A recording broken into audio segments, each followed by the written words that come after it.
Տիկնայք եւ պարոնայք,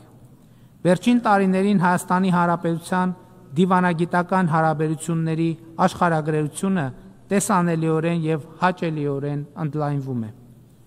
30 տարվա անկախությունից ի վեր Հայաստանի Հանրապետությունը դիվանագիտական հարաբերություններ չուներ Սաուդյան Արաբիայի եւ Պակիստանի հետ։ Ուրախ եմ արձանագրել, որ հիմա արդեն մեր երկրների միջև դիվանագիտական հարաբերություններ են հաստատվել, երկխոսություն է տեղի ունենում։ Իսկ Հայաստանի Հանրապետության ավանդական կապերը նկատելիորեն զարգանում են։ Իրանի Իսլամական Հանրապետության եւ Վրաստանի հետ մեր երկխոսությունն ու եղբայրությունը ավելի տեսանելի է դառնում։ Այս հարաբերությունները Թուրքիայի եւ Ադրբեջանի հետ մեր հարաբերություններին զուգահեռ չափազանց կարևոր են Հարավկովկասյան տարածաշրջանը խաղաղ, կայուն եւ զարգացող միջավայր տեսնելու համար։ Այս իմաստով կարևորում եմ նաեւ 3 գումարած 3 ձևաչափը, որը մեզ համար կարևոր հարթակ է մեր տարածաշրջանի երկրների հետ երկխոսելու եւ Ռուսաստանի Դաշնության հետ մեր ավանդական երկխոսությունը զարգացնելու համար։ Չնայած մենք Ռուսաստանի հետ մշտական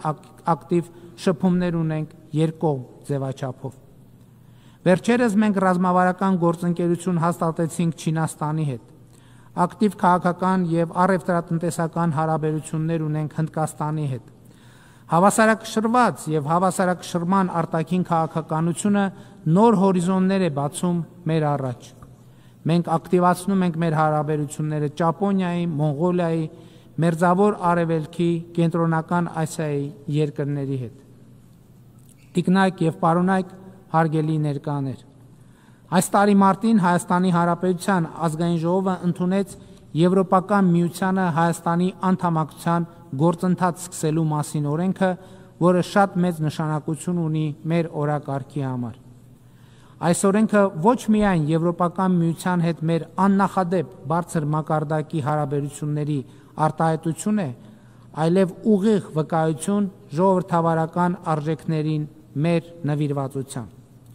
Շատերը հարցնում են, թե երբ Հայաստանը կդառնա Եվրամիության անդամ եւ որքանով է դա իրատեսական։ Նախ մեր 4 հարևաններից 2-ը Եվրամիության անդամության թեկնածու երկիր են։ Եվ հետո Եվրամիության անդամ դառնալու գործընթաց սկսելու մասին օրենքը մեզ համար նախ եւ առաջ ժողովրդավարական բարեփոխումները հետևողականորեն շարունակելու խթան է։ Մենք ուզում ենք ինստիտուցիոնալ եւ բովանդակային առումով համապատասխան լինել Եվրամիության ստանդարտներին։ Առանց այդ ստանդարտներին համապատասխանության հնարավոր չէ Եվրամիության անդամ դառնալ։ Եվ հետևաբար, երբ Հայաստանը օբյեկտիվորեն համապատասխանի Եվրամիության ստանդարտներին, այս կետից ունենք 2 ճանապարհ։